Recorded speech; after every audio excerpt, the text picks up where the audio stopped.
Record to the cloud. We are recording. I love that. All right, we got this thing going.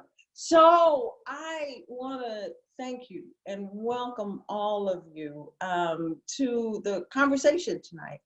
And the title of this conversation is The Disease of the Lost Self. And I'm going to get much more into what we're really getting at with that title in just a few moments. But before I do, first, I know many of you. I'm just looking at that, and I know so many of you, and I'm so grateful that we're all here together. Many of you, though, I don't know, and so I just want to take a moment and do a little introduction of myself.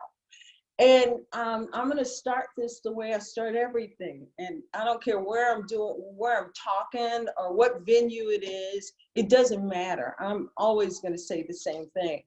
And that is, hi, I'm Nikki. I'm an addict. I'm an alcoholic. I'm a codependent. I'm the survivor of both childhood and adult sexual trauma. I'm a love addict. I'm a recovering debtor spender. And again, the big word there, even though it's just 3 letters, is and so on the other side of that equation, I am the founder of Y12SR, which is the yoga of 12-step recovery. I am an MBA. I am a somatic experiencing practitioner, which is a trauma healing methodology. I am a yoga therapist. All of that. I'm the mother of 2 living and 1 deceased child. I'm the grandmother of 5, and I'm the great-grandmother of 3 incredibly beautiful great-grandchildren. And I love saying all that in the same sentence. And the reason, one of the big reasons I love saying all that in the same sentence is because what I've discovered is that if I make one part of myself bad, awful, and wrong, and I make another part of myself wonderful and praiseworthy and all of that, then what I do is create a split inside of myself. And that split is actually the antithesis. It's the opposite of yoga. Yoga means union. It means integration. It means wholeness. And all of these are a part of my experience in this plane of existence. And because of that, all of it is worthy of being in and a part of me. And here's the real deal with it. That said, one of the things I've always loved so much about the 12 steps and the 12-step program, which you'll hear me talk about in the course of this, I've always loved the paradoxes, right? That 2 things can really be true at the same time, right? And so here's the deal with that. While all of those things inform my walk in this plane of existence, none of them define me. None of them define me. I am so much more than any of my experiences. And all of those experiences inform my walk in the world. And so what I've discovered, if I make one part bad and awful and wrong, and I make another part wonderful and right and all of that kind of stuff, that this split causes an internal war inside me. When I deny those pieces, I lose myself. I lose parts of myself. And that gets us to the conversation that we're going to have this evening. The disease of the lost self. Hang on, I want to see what I can see. Okay, I see a couple of raised hands. We'll get back with these in just a moment. What I'm going to ask you to do with that is hold your questions just for a little bit, and then I'm going to open up the time for questions, and I'll see at that point if I can unmute you guys. Anybody who wants to ask a question, and we'll do our best to answer it. So that brings us to our conversation, the disease of the lost self. One of the things that I assert is that if there's any kind of addiction, and I don't care what kind it is, anytime that I look outside of myself for something that can only come from the inside, then I'm in a codependent relationship with whatever that is. And it doesn't matter what that is.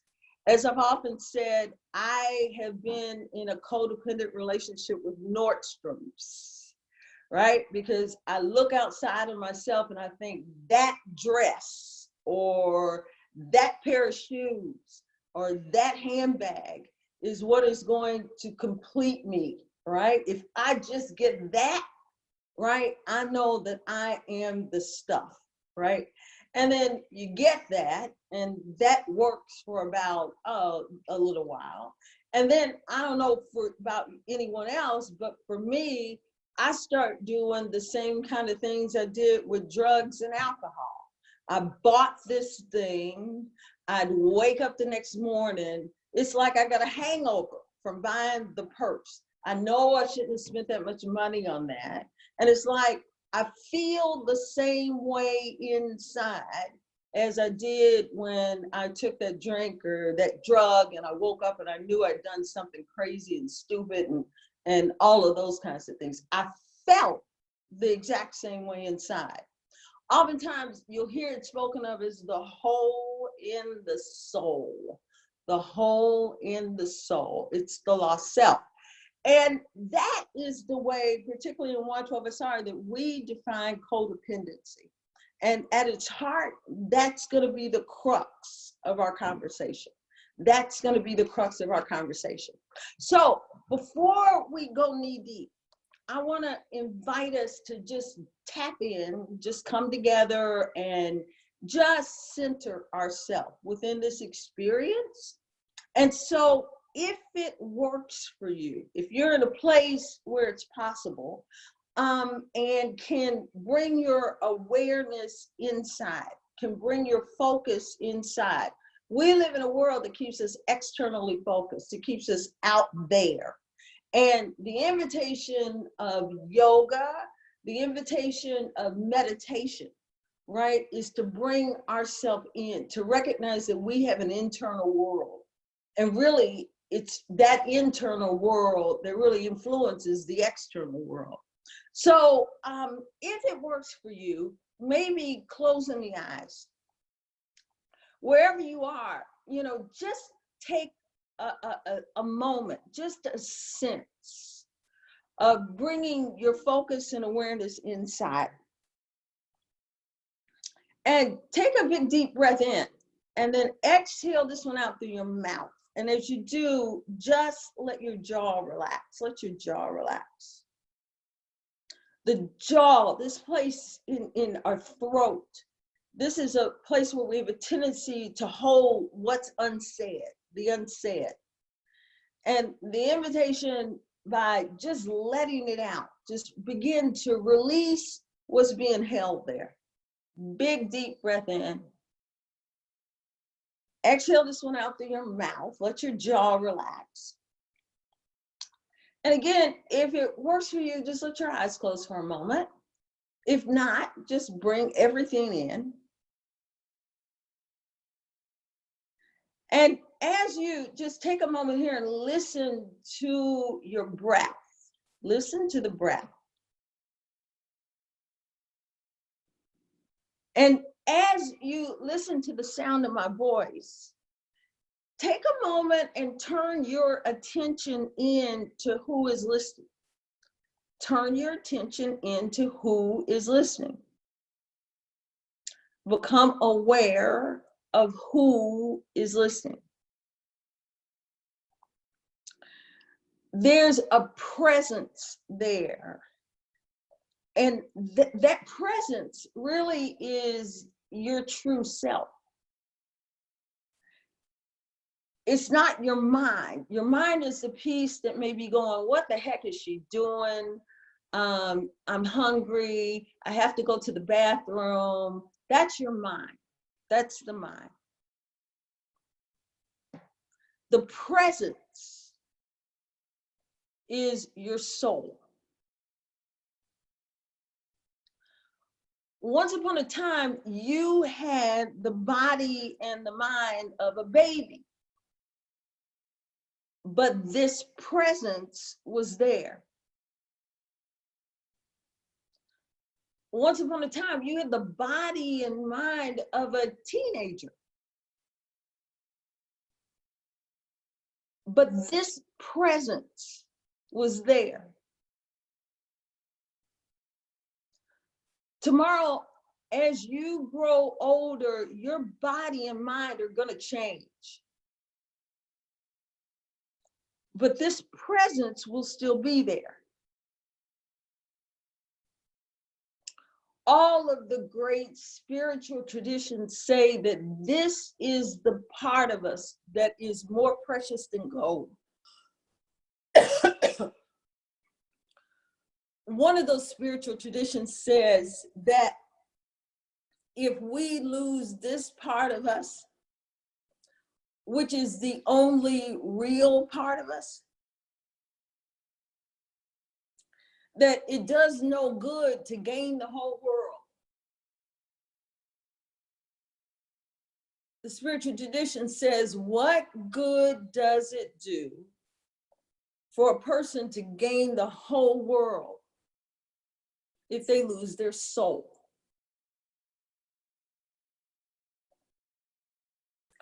Holding on to this part of you, which is the only real part, is really the ticket to freedom.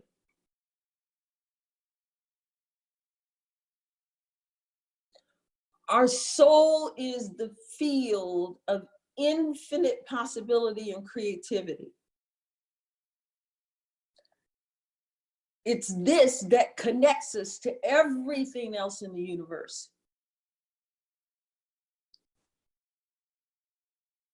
It's actually where the power of intention comes from.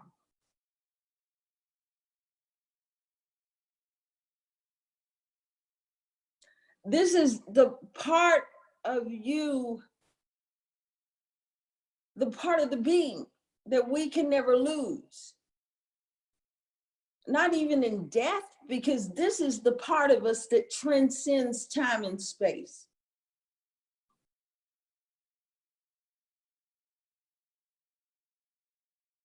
This is the inner intelligence which mirrors the wisdom of the universe. For just a moment more here,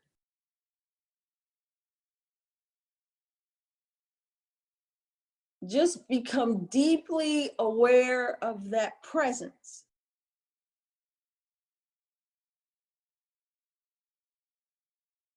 That which is always there.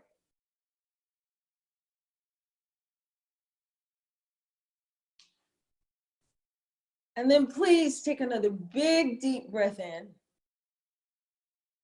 Exhale this one out through your mouth. Let your jaw relax. And then if you're in a place that allows it, rub your hands together. And then gently cup your hands over your eyes. Open your eyes in the cupped hands. And then gently release your hands from your eyes with open eyes. And I love to do this because this is the reminder to me that we live in both the inner world and the outer world, that there's an inner world in here, right? And we live and reside in that inner world as we walk in the outer world, that both things are true, that I can be present in the inner world as I walk in the outer world, right? Another one of those paradoxes, that both things are true. Thank you guys for that meditation. I love it. I love it. So we're going to go in, right? And at its heart, the conversation today, the disease of the lost self, is about what's called codependency, right? And codependency is a funny word. It's a funny word.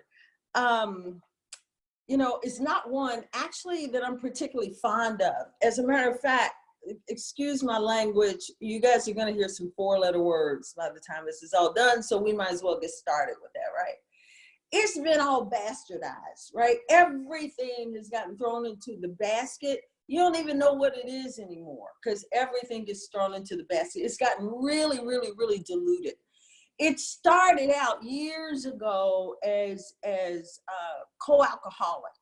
And the deal was, what was discovered was that the family members of the alcoholic, even though they may not have been directly involved with the substance, with alcohol as a substance, they displayed many of the same isms. They displayed many of the same characteristics as the alcoholic. And so that term, co-alcoholic, was created. And then what was discovered is that was also true with the partner and sometimes family members with drugs, right? And so that's when the word codependent, when they discovered that that was also true with drugs and other substances, then the word codependent was created. But over the course in time, you know, as I said before, it's been quite diluted. It really has been quite diluted. That's why I love the definition that we often work with it in Y12SR. We call it just what is the title of this our webinar tonight. It's the disease of the lost self. And I'll repeat this because I think it bears repeating. Anytime I look outside of myself for something that can only come from the inside, I'm in a codependent relationship with whatever that is, right? Codependency is the disease of looking elsewhere, right? And if that's true, right, that definition, the disease of looking elsewhere is true, then by that definition, every addict is a codependent. Every addict is a codependent, because that's exactly what I did with alcohol and drugs. I looked outside of myself for something that can only come from the inside. So I don't care what the addiction is. If it's gambling, if it's food, I don't care what it is. At its heart, right, I'm looking for something outside of myself that can only come from the inside. So I assert that sooner or later, if the disease of addiction is affecting someone, sooner or later, we've got to get to this. We've got to get to healing codependency and the codependent aspect. You know, oftentimes we'll talk about this disease of addiction as peeling the onion, that metaphor, peeling the onion. Well, I love to say, you got to get down to the codependency. And using that metaphor, then the onion starts to become a scallion, right? We're going down far enough that that onion becomes a scallion, right? And at the heart there is codependency. So, you know, I can give plenty of other definitions of codependency, but I want to give you a little bit of symptomology, right? And this is not meant to be a 100% inclusive kind of thing, but I want to give you a little bit of, just a little bit of symptomology relative to this. Codependents can have difficulty experiencing appropriate levels of self-esteem, right? As a matter of fact, what's said has to be on board. In order to heal codependency, there are two things that have to be on board: a healthy sense of self-esteem and a healthy sense of boundaries, because codependents very often are unable to set functional boundaries, right? Making decisions is often difficult, or verbalizing requests. It's also funny because this thing can go the opposite way as well, right? The experience of codependency can come from someone who becomes hyper controlling, right? Hyper controlling, right? It's often expressed as the need to control or be controlled, or or through approval seeking, right? Or avoiding confrontation, right? So, and it can take many forms. There is our fixers, right? They're the martyrs, right? We call these, sometimes you'll hear these spoken of as the mask. They're the kinds of masks that we put on. And sometimes, right, but what they really are strategies, are traits, are patterns, right? And I love the idea of that word patterns. In yoga philosophy, we call patterns and habitual conditioning samskara, right? So at its heart, codependency is in fact a very, very deep samskara where we're conditioned to behave in a certain way. Now, here's the point, one of the points about that, right? This isn't necessarily, there could be a very, very vital, life-saving reason, right? That this strategy, that I became conditioned into this pattern or this strategy, right? Sometimes is to avoid further injury. Sometimes it's to set up a sense of protection, right? A person may take on the conditioning, the habit, the pattern of fixer or martyr or any of those kinds of things in order to protect themselves in maybe a dangerous family context, right? But it still is conditioning. And it's one of those things, that it works till it doesn't, right? Because it's still a false self. Oftentimes, the way that this is spoken of and the work that I love the most around this comes from the work of Harville Hendricks and Helen Hunt. I always get those names mixed up. Harville Hendricks and Helen Hunt. And that work is called Imago. The work is called Imago. And Imago actually means image, right? It means image in Latin. And they speak about how we get split. And it's through this conditioning that we get split, right? And the split that they speak of is the false self, the lost self, which is what we're speaking to, the false self, and what's called the disowned self. And I like to think of it this way. Usually in my work, I get to a point where I show a picture of my great granddaughter. Her name is Peyton, right? And this picture shows me holding this beautiful child at 2 hours old. She's 2 hours old. And I'm sitting in a chair and I'm just holding her. Her eyes are open and I'm looking at her beautiful eyes. And all that I can think of when I see this child, I'm looking in those eyes and I'm going, this is wholeness. And I know that that is wholeness. That's whole. I'm looking at her and this is nothing but wholeness. She's a little piece of wholeness extracted from wholeness. She's wholeness extracted from wholeness. And when wholeness is extracted from wholeness, you can get nothing but wholeness, right? And I'm looking, she's whole and complete.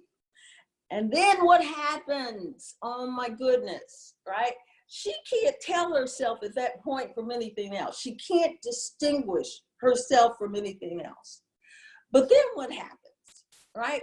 We start getting conditioned by family, by society, by all of those kinds of things, right? You start hearing things like, she's a little girl, right? So girls do this, boys do that, right?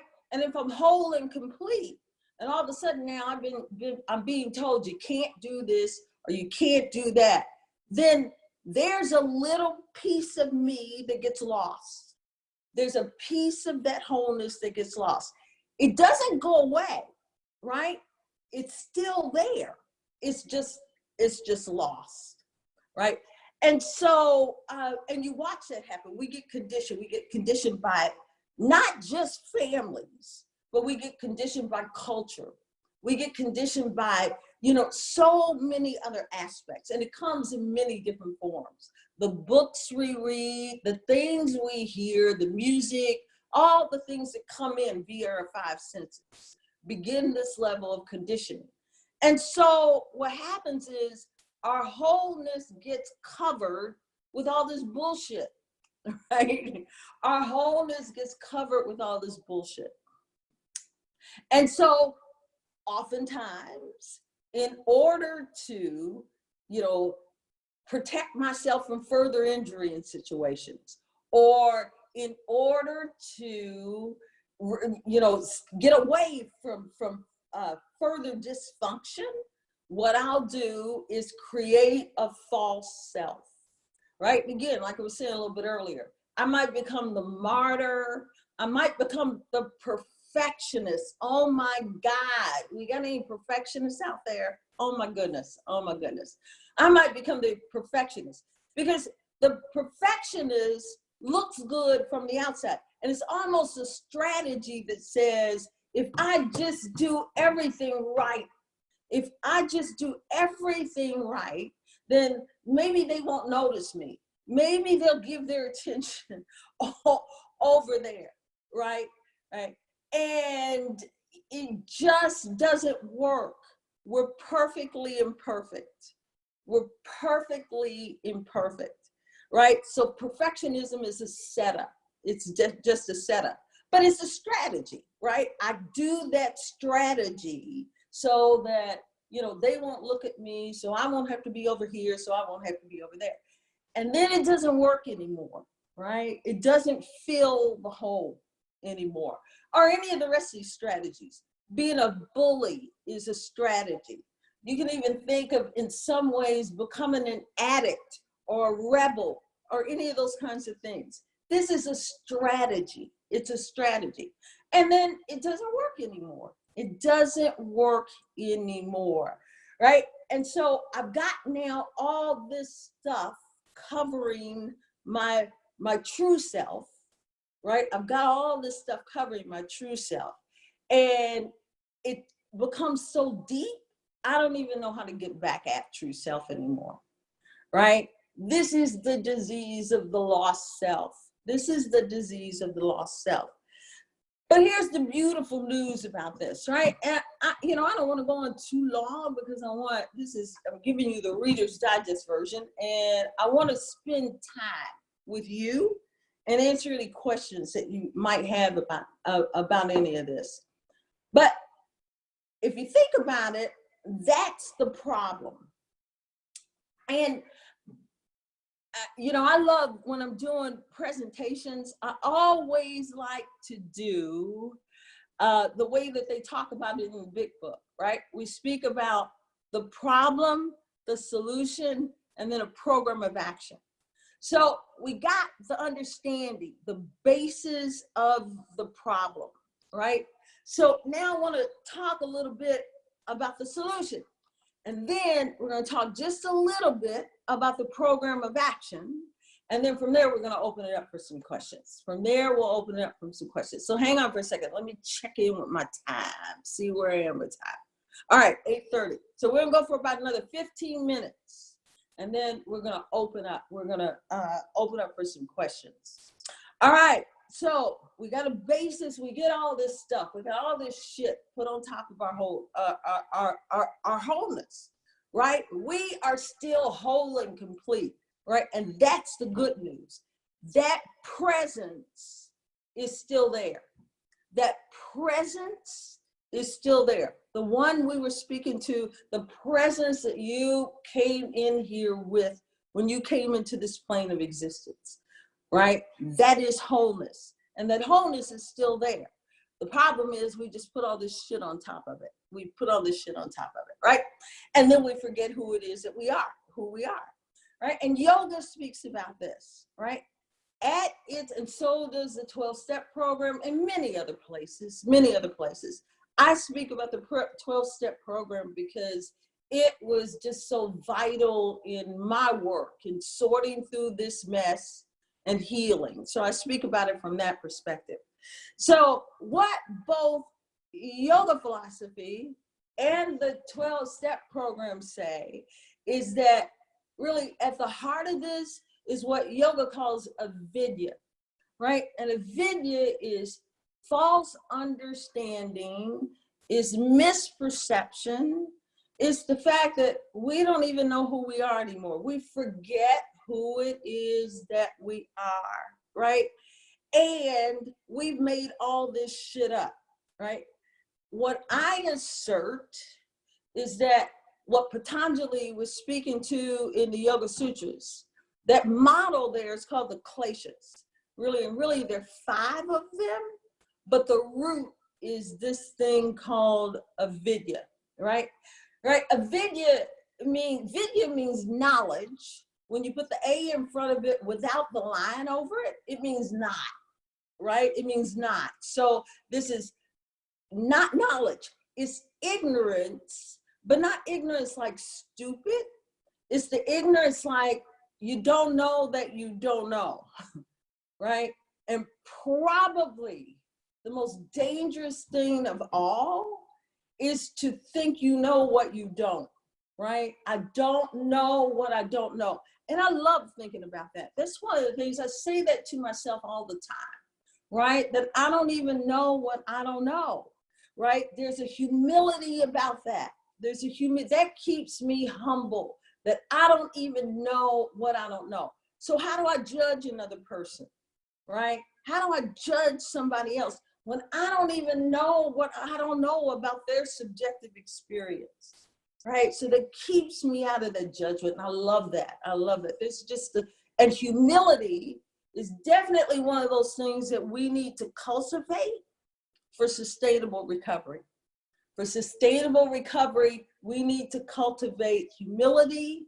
We must cultivate integrity.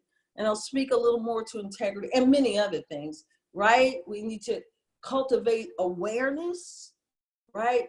We need to cultivate acceptance. I love that word cultivate, right? That means that there's an action for me. I want to bring those into my being, bring those into my everyday experience, to every experience, awareness, integrity, acceptance. If you think about those are the spiritual principles that are spoken of as the ones that sit underneath the 12 steps, right? And I love that. And that's the idea. I've always said that the 12 steps are not so much for working the steps. The whole idea of the steps is to develop a cultivation for the spiritual principles that sit underneath them, right? That's the reason that you work the steps, to cultivate the principles that sit under there. All right, so I digress a little bit. Let me go back to avidya, because I love this. Dr. Bob and Bill W., who were the founders of the 12-step program, said the root of the problem of addiction, right, of alcoholism, the root of the problem was alcoholism, which is where they started with this thing, of course, that the root of the problem was our self-centered fear, right? Our self-centered fear, right? That we see everything through this lens of this self-centered fear, right? And at its root, that's exactly what avidya is. Avidya is that self-centered fear, right? I like to think about it the way that it's called out in the big book. Avidya is stinking thinking. It's stinking thinking. It lies between our 2 ears, right? It definitely lies between our 2 ears. And they say, Dr. Bob, Bill W., and Patanjali say that that's the root of all of our problem, right? I like to think about this. There was speaking a little bit earlier about what we were talking about in imago. That word means image.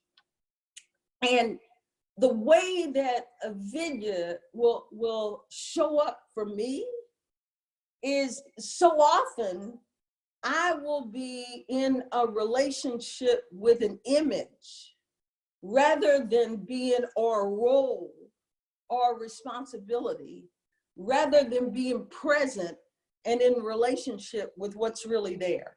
Yoga says stay present, right? We got to stay present. Life happens in the present moment, right? So I will, I'll get in relationship with my image of me as teacher or mother or wife, or which I'm not anymore. We won't go there though, right? But I'll get in my relationship with myself in one of those roles, right? And then when that goes away, right? For me, when the role of wife, when that theme of myself as wife went away, I didn't know who I was, right? I was starfished. I couldn't move. I could not move, right? Because this is who I thought. I was confused about who it is that I thought I was, right?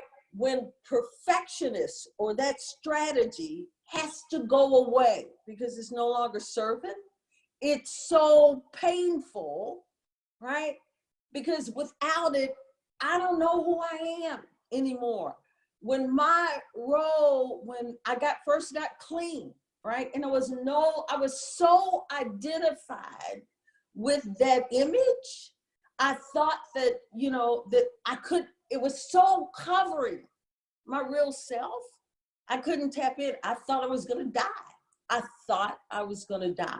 Right? So that's the false self. And it's identified, right, in the 12-step program. It's identified in yoga and all of those things, right?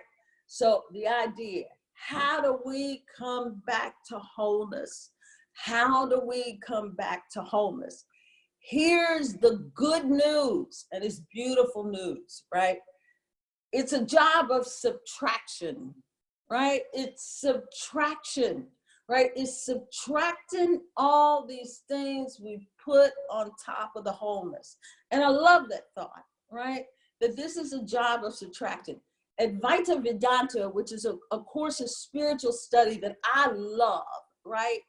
It uses the words neti neti, which means I'm not this, I'm not this, right?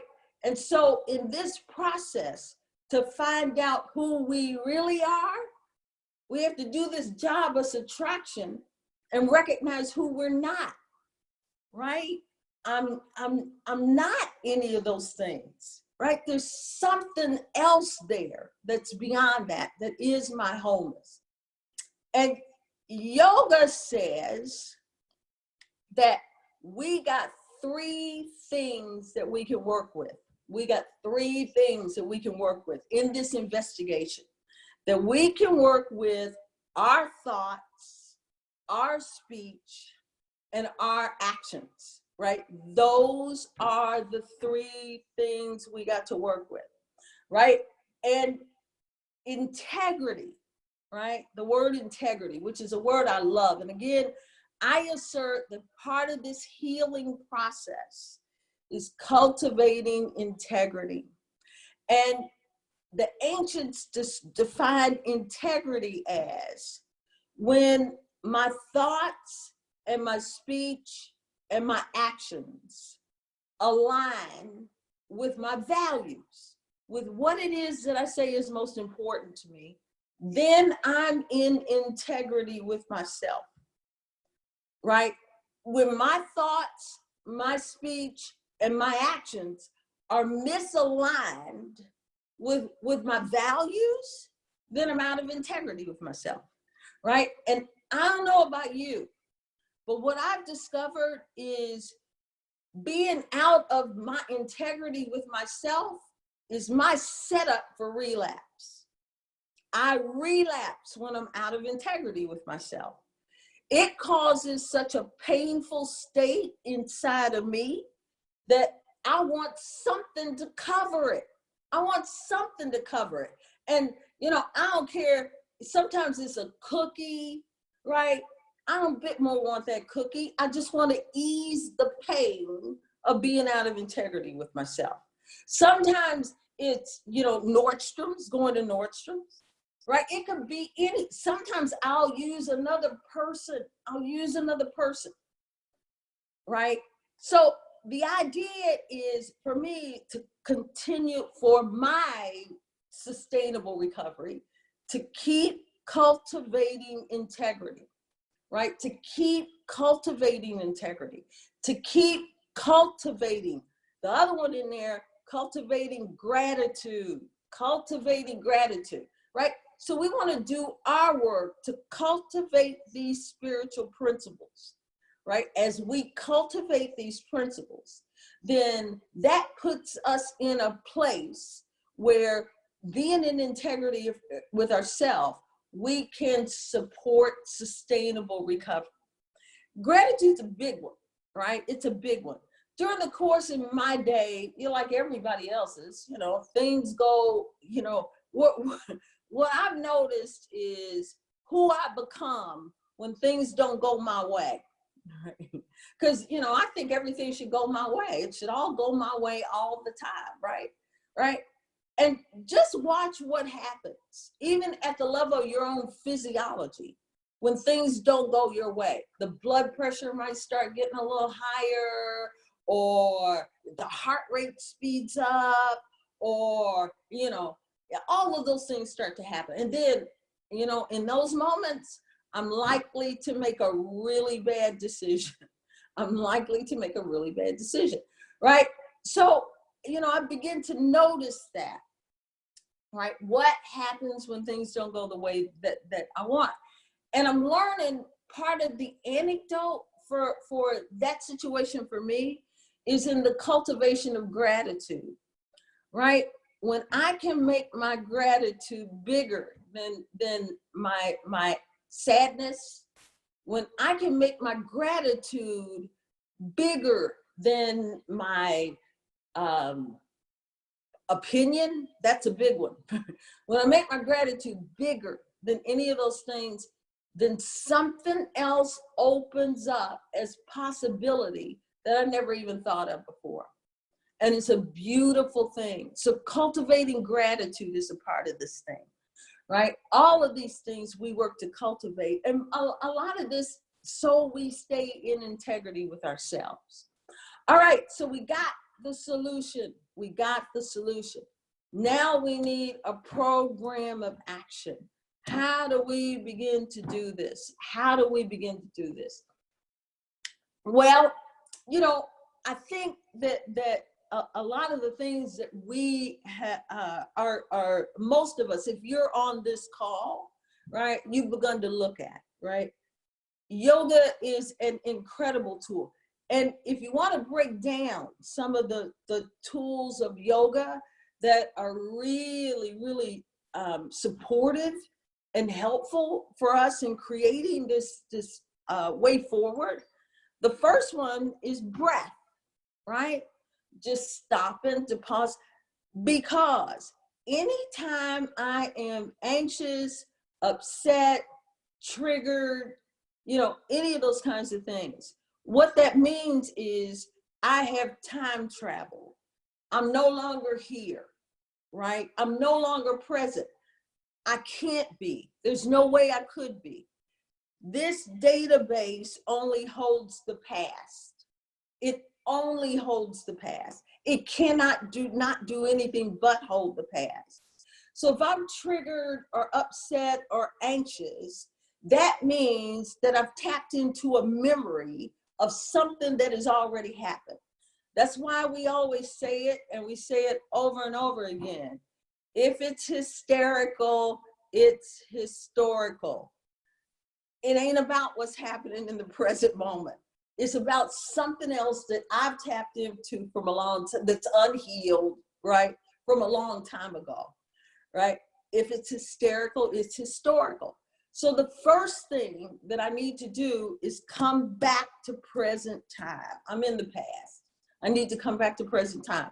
And the key tool to bring us back to present is breath. It's breath, right? I need to root and ground and breathe. Because when my mind and my breath are aligned, I have to be in present time. Because you cannot breathe in the past. You cannot breathe in the future. You can only breathe in the present moment. So when my mind and the breath are aligned, I have to be back in present time. And when I'm back in present time, there's a possibility for choice. There is a possibility for choice. So working with breath and realigning mind and breath is a key tool in this whole thing. Other things relative to this, right? Key tools relative to a program of action. Learning to work with our breath is a key tool in this program of action. I always say we need our spiritual tribe, right? And that's a special set of relationships.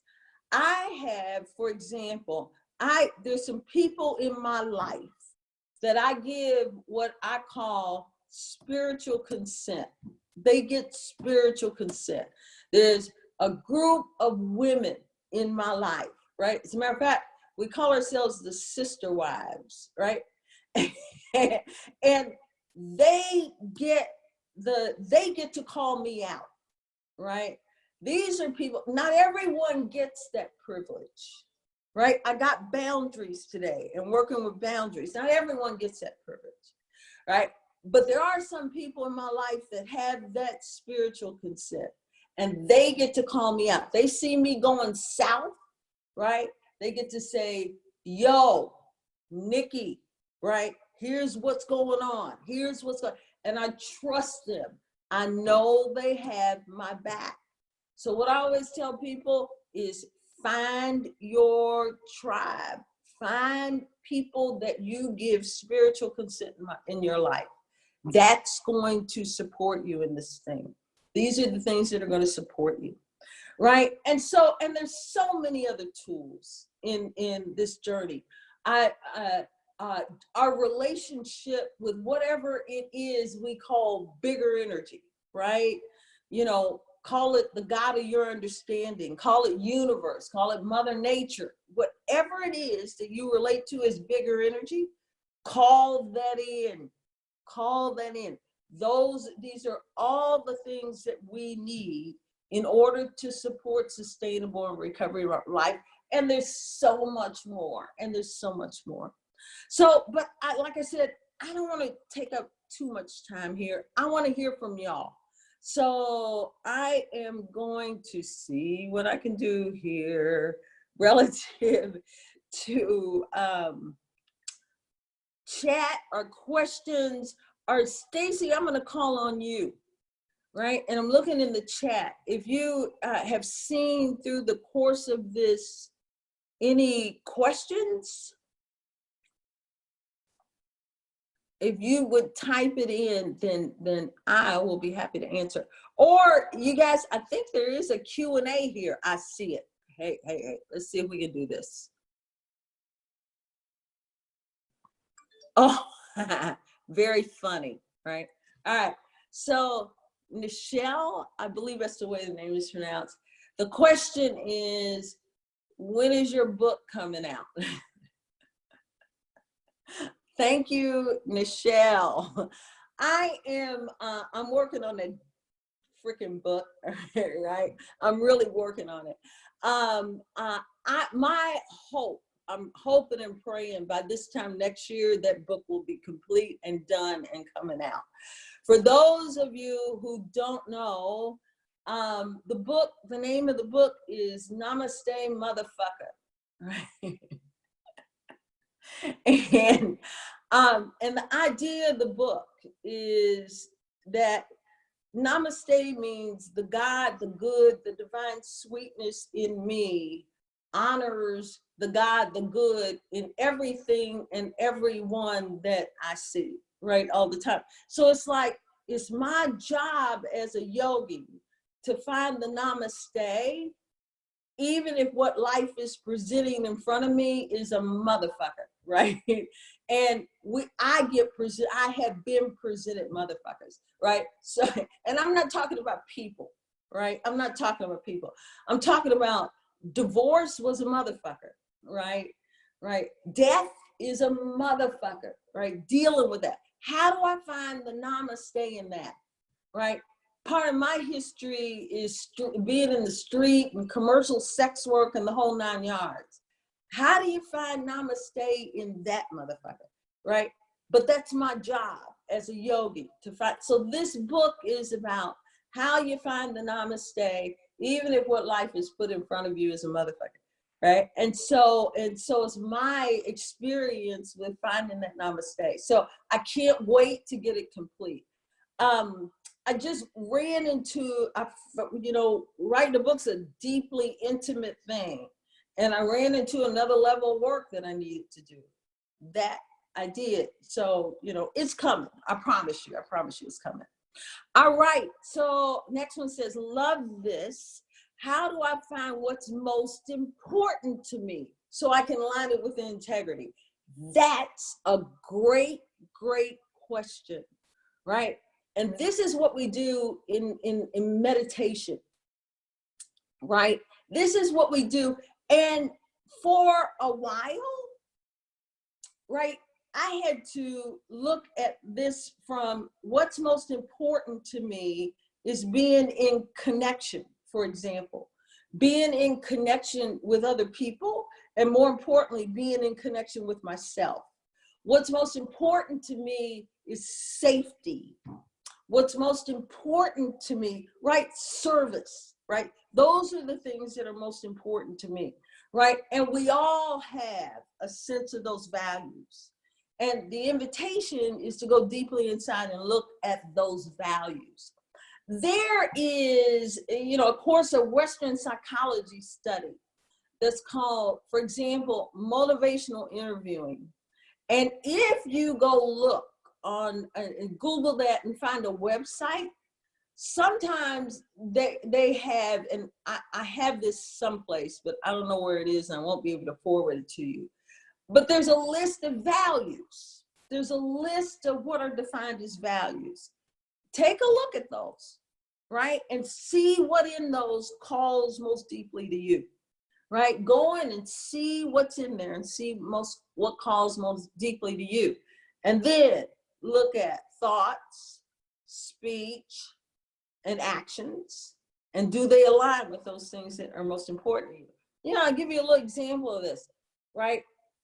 I say that connection is most important to me, and then I find myself in a conversation with gossip, right? And gossip for me is one of those things like a drink or a drug. It gives you a little hit in the moment, but then you walk away from that and you get that same freaking sinking feeling sensation in the body relative to it, right? And so I know I'm misaligned. And then I need to use my tools in order to come back into realignment. Sometimes those tools are like, I need to make amends, like the 10th step in the 12-step program. I need to make some amends. I need to clean up that energy. Otherwise, that energy's still living in me. And sooner or later, it's going to come out sideways. And I know that, right? I'm from deep experience with it. I know that. I hope that helps with the answer to that question. A couple other things here. Let's see. Where are we with time? Oh, shit. We're already over. Oh, no, we're not. We got 4 minutes. So let me answer. I'll answer a couple other things. And then I'll tell you guys how you can get back in touch with me if you want to. Anything I can support you with, I'm more than willing. So I'm here. I'm a compulsive overeater and struggle to stay clean of sugar. Will yoga and meditation help? There are many things. For me, I need what I call a sustainable platform for recovery. I need a sustainable platform for recovery. I need conversations with other people. I need meetings. I need conversations with other people. I need to physically help the issues come out of my tissues, right? And yoga is one of the things that can support that. I need to work through understanding what it is that my body really needs as far as fuel and as far as a sustainability at the level of body. I needed to pay attention to how the yogis speak of all 5 bodies. That is my physical structure, my energy structure, my mind, right? My character, and my spiritual heart. So I need to take care of myself across all 5 bodies, across all of those levels. And that what supports me in what I love to call sustainable recovery. That's you got the Reader's Digest version of that answer for me. Absolutely. Okay, one more. It says, you have always been so honest and clear about your relapses, the one in Europe being the last. Yes, and actually the one in Europe wasn't the last. The one in Europe was the first, right? The one in Europe was actually absolutely the first. And yesterday,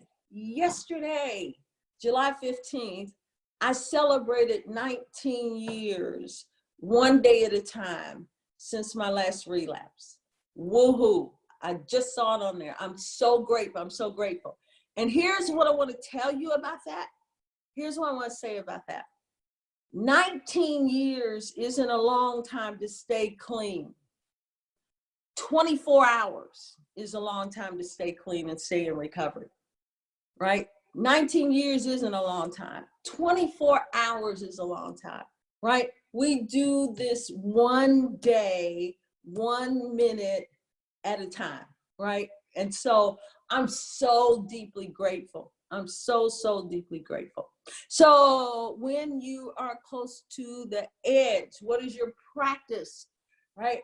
I pretty much do the same thing over, and I get up in the morning, right? And then the first practices are beside the regular cleansing practices is meditation, right? Making that conscious contact, finding that way to make that conscious contact. And then after that, it's just breathing and asana and that kind of thing. When I do that to start my day, then I know that I've set up a foundation, right, for at least clarity, more clarity in mind. So again, that's the short answer to this. All right, you guys, I have almost officially gone over. I want to tell you guys, you can look at y12sr.com, right? And that's the place that has the most information about Y12SR, about the codependency work and other things. And there are lots of other places that you can look for some of the things that we've been speaking about here relative to this disease of the lost self and codependency. It is worthy work. It's worthy work for all of us. I would assert, I say this all the time, ultimately, and I believe Patanjali was saying the same thing, that we're all addicted to the way we process our reality, right? And really the essential to our liberation is examining our conditioning, is examining this conditioning that we all get, we have to, in this plane of existence. So look on y12sr.com. You can always reach me at info@y12sr.com. That's the place that if you go there, you're likely to really get an answer, info@y12sr.com. And I always delight being with this community, right? I dearly love Tommy Rosen and everything that he's done and worked so tremendously, diligently, and with love and effort to build this community. And anytime I can do anything here, I'm here. So thank you from the bottom of my heart. I love you all. I love you all. Thank you so much. Bye for now. Bye for now.